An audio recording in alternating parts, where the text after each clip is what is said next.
नंद बाबा के मन में भाव आवे, जी लाला यशोदा मैया ती लिपट के सोवे, उन्हीं के पास ही सोवे, कभी मेरे पास ना आवे। नंद बाबा के मन में भाव आवे, हे विधाता अगली बार मोए मैया बना के भेजियो, क्योंकि मैं तो बड़ो संकोच में रह जाऊं, लाला मेरे पास आवे ही ना है। ठाकुर जी नंद बाबा की मन की बात समझ गए कि बोले बाबा यूं सोच रहे हैं लाला मेरे पास ना है सोवे, आज मैं बाबा के पास सोऊंगा। तो आज ठाकुर जी बाबा के बिस्तर में घुस गए और बोले बाबा मैं आपके पास सोऊंगा, और ठाकुर जी ने ऐसे अंक में भर लिए। आज नंद बाबा के प्रेमाश्रु छलक पड़े, मेरो लाला मेरे पास सो रहे हो। यशोदा मैया को नींद नहीं आ रही, बार बार उठ के देख रही है, बोले लाला यहीं दे दो, मुझे तो नींद ही ना आ रही आके बिना।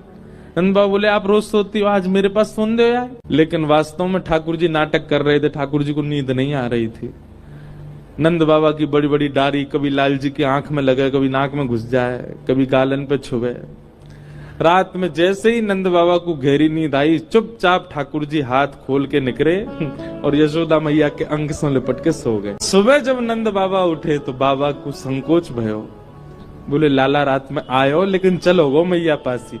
फिर सोचने लगे कि काश विधाता मैं मैया ही होता तो लाला मेरी गोद में ही रहता हमेशा। ठाकुर जी को लगी बाबा को कैसे सुख दूं मैं। सो ठाकुर जी क्या करने लगे, सोते तो मैया के पास हैं, पर नंद बाबा जो दिन भर बगलबंदी पहन के रहते हैं, रात्रि में जैसे ही उसको उतार देते हैं, ठाकुर जी नंद बाबा की बगलबंदी पहन लेते हैं। अब इतने से लाला और इतनी बड़ी बगलबंदी, अब आए पहन ले सो हाथ ठाकुर जी के ऐसे लटके, नीचे नीचे हाथ लटके, नीचे बगलबंदी लटके, और नंद बाबा की बगलबंदी ही ठाकुर जी कंबल बना के ओढ़ लें, वही मई सोमे, वही मई दुबक जाए, वही के भीतर ही रहें। पूरी रात ठाकुर जी उसमें किलोल करते हैं। श्री ठाकुर जी की अंग की सुगंधी से जब वो बगलबंदी अंकित हो जाती है, तब अगले दिन नंद बाबा पहन के जाते हैं तो उनको पूरे दिन यही आभास होता हो कि लाला मेरे हृदय से लगो गए हो, लाला की सुगंधी आ रही है, लाला रात भर यही में सोए हो है। तो वो गगदल पहनते हैं श्री ठाकुर जी। वो शीतकाल में ही दर्शन होता है